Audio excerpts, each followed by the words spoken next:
So, we chose the preparation of NaOH solution from pellets. And so the purpose of this technique is to make our base for our titration. Without the base, you cannot titrate your thing. So we had 250 milligrams of water and 3 grams of sodium hydroxide pellets.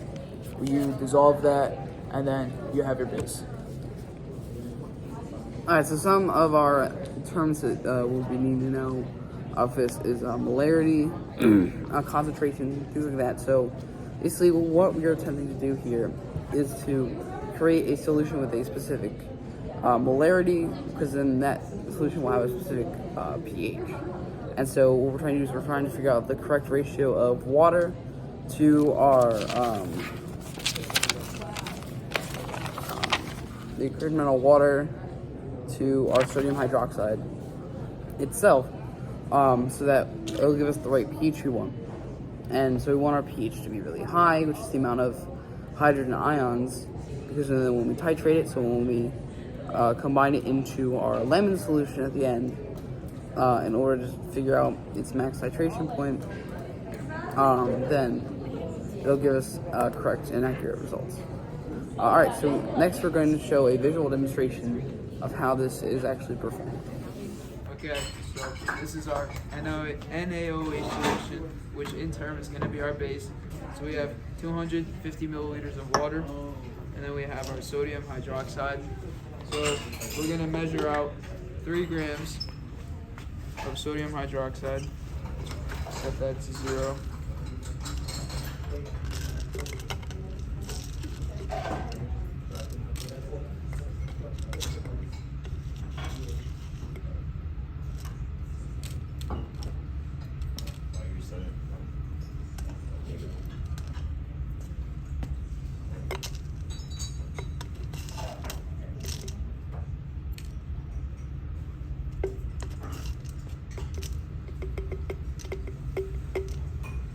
I'd say that's 3 grams.